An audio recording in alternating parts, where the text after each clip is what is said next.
బావకి మామూలుగా ఏదైనా చెప్తే అస్సలు గుర్తుండదు. తేగలు కనిపిస్తే మాత్రం కొనేస్తాడు. తినమని చంపుతాడు. ఇగో సాయంత్రం బర్త్డే పార్టీకి వెళ్ళాలి. కాసేపు వెళ్ళి పడుకోండి.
అమ్మీ అబ్బుని కేఎఫ్సీకి తీసుకెళ్ళమని అడిగాం కదా, వెన్నస్డే ఆఫర్ కూడా ఉంది.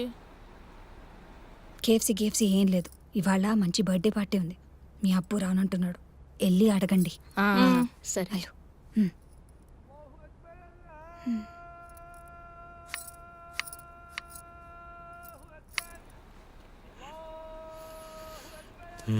కావాలా? ఈవినింగ్ బర్త్డే పార్టీకి మీరు రావచ్చుగా.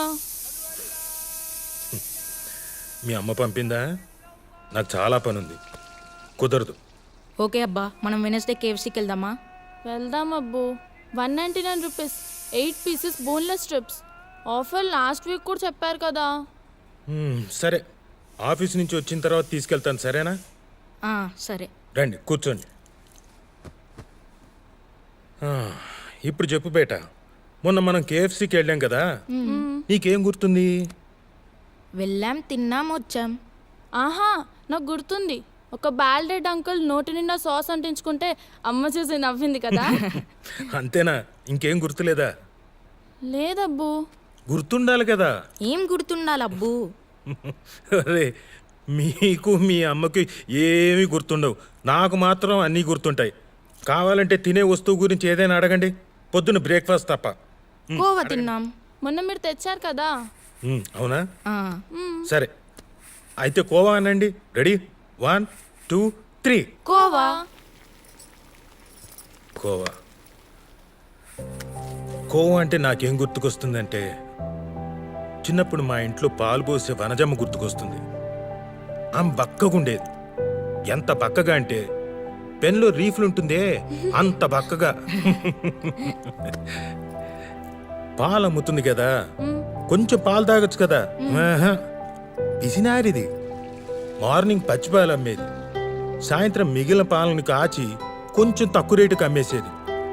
మా అమ్మ దగ్గర డబ్బులుండేవి కావు, అదే మీ నానమ్మ దగ్గర. సో ఈవినింగ్ కాచిన పాలు కొనేది. ఒకసారి వనజమ్మ దగ్గర పాలు ఎక్కువ మిగిలిపోయాయి. మా అమ్మను బతిమాలి తక్కువ రేటుగా పాలను తీసుకోమని ఓను బలవంత పెట్టింది. మా అమ్మ కూడా సిచ్యువేషన్ చూసుకొని 2 సేర్ల పాలను రూపాయిన్నరకి, అంటే 1 రూపీ 50 పైసే అన్నమాట, బేరవాడి తీసేసుకుంది. అంత తక్కువ? నువ్వు వాగు, నువ్వు చెప్పబ్బు. అలా తీసుకున్న పాలను మా అమ్మ ఏం చేసిందో తెలుసా?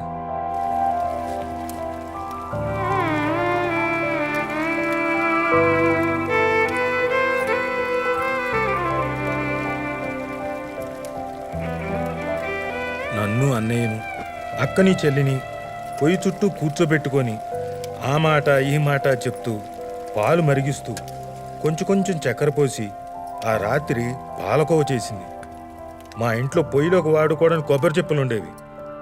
అందులోంచి 4 కొబ్బరి చెప్పులు శుభ్రం చేసి మా నలుగురికి చెప్పలో పాలకోవ కొంచెం కొంచెం వేసింది. అబ్బా, ఆహా, ఆహా, ఆ రాత్రి మేమందరం ఆ కోవాని వేలుతో కొంచెం కొంచెం నాకి తింటూ ఎప్పుడైపోతుందో అని భయపడుతూ నిద్ర వచ్చేంత వరకు తిన్నాం.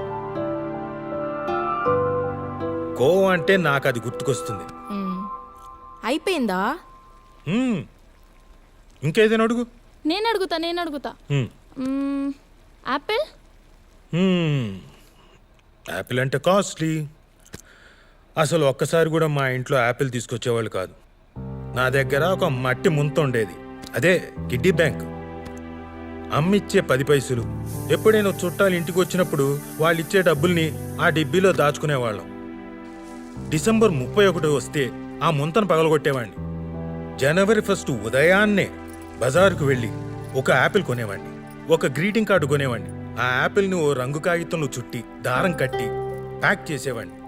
గ్రీటింగ్ కార్డు మీద మా అక్కతో శుభ్రంగా నీట్గా గ్రీటింగ్స్ రాయించేవాడిని. మా అక్క రైటింగు ముత్యాల్లాగా గుండ్రంగా అందంగా ఉండేది. ఆ యాపిల్ను, గ్రీటింగ్ కార్డ్ని నాకు బాగా ఇష్టమైన మా రమాదేవి టీచర్ దగ్గరికి తీసుకెళ్ళి ఇచ్చేవాడిని. హ్యాపీ న్యూ ఇయర్ విషెస్ చెప్పేవాడిని. మా టీచర్ నాకు షేక్ హ్యాండ్ ఇచ్చి, ఇదిగో ఇలా దగ్గరికి తీసుకొని తలనేమేరేది. ఒకసారి ఆవిడ నాకు లిఫ్కో డిక్షనరీ ఇచ్చింది. అది ఇప్పటికీ నా దగ్గరే ఉంది. యాపిల్ని చూస్తే, యాపిల్ని తింటే నాకు మా రమాదేవి టీచరే గుర్తుకొస్తుంది. ఇంకేమైనా అడగాలంటే అడగండి. నేను అడుగుతా. ఈసారి నేను అడుగుతాను. అడుగు బేటా, ఉదయనా?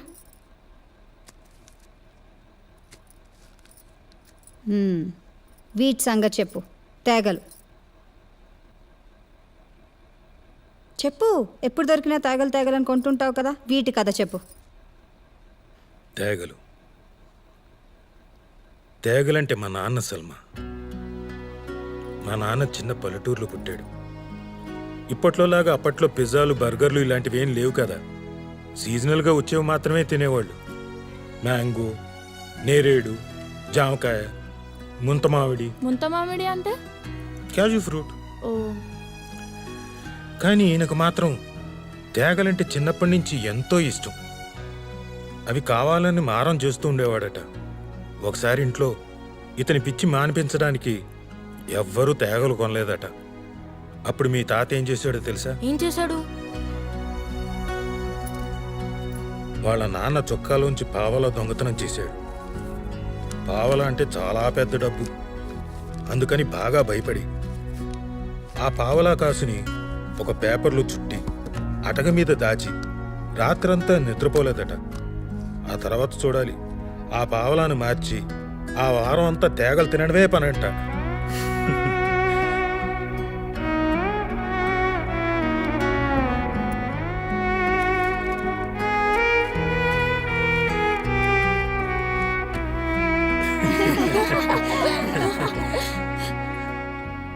ఇది మా అందరికీ ఎప్పుడూ చెప్పి నవ్వించేవారు. మేం పెద్దయ్యాక కూడా ఎక్కడ తేగలు కనిపించినా కొని తెచ్చి మరీ తినమని చెప్పేవారు. అప్పటి నుంచి నాకు కూడా తేగలంటే ఇష్టం ఏర్పడింది. ఇష్టమంటే నిజంగా ఇష్టమని కాదు, మా నాన్నకి ఇష్టం కనుక నాకు కూడా ఇష్టం. పెద్దయ్యాక బాగా డబ్బులు సంపాదించి మా నాన్నని నా దగ్గరే పెట్టుకొని బోళ్ళని తేగలు కొని ఇచ్చి ఆయనతో తినిపించాలనుకునేవాడిని. మరి తాతయ్యకి తేగలు కొనిపించారా మీరు పెద్దయ్యాక?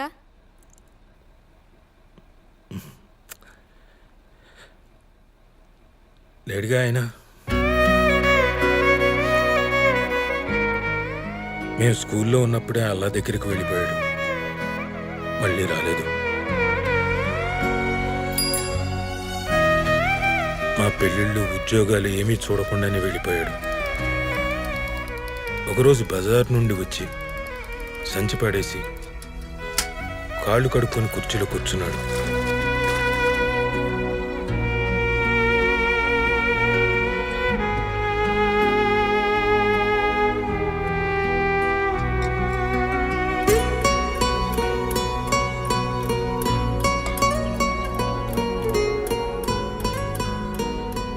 అలాగే ప్రాణం వదిలేశాడు.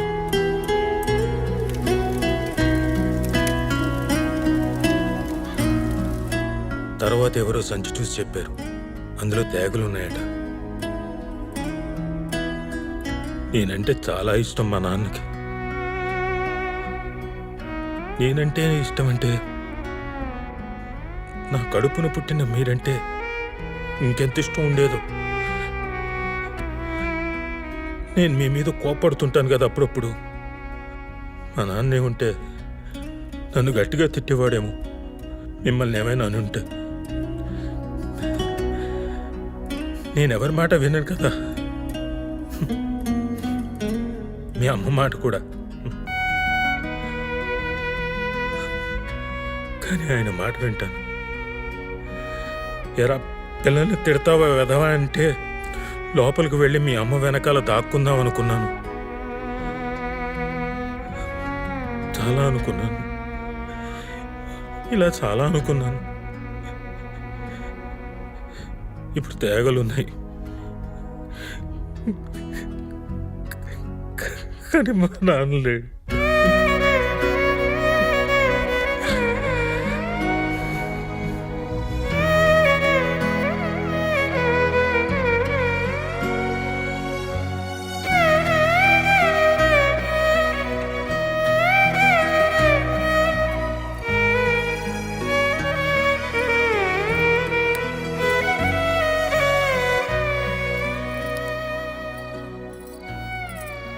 పార్టీ బాగా జరిగిందా?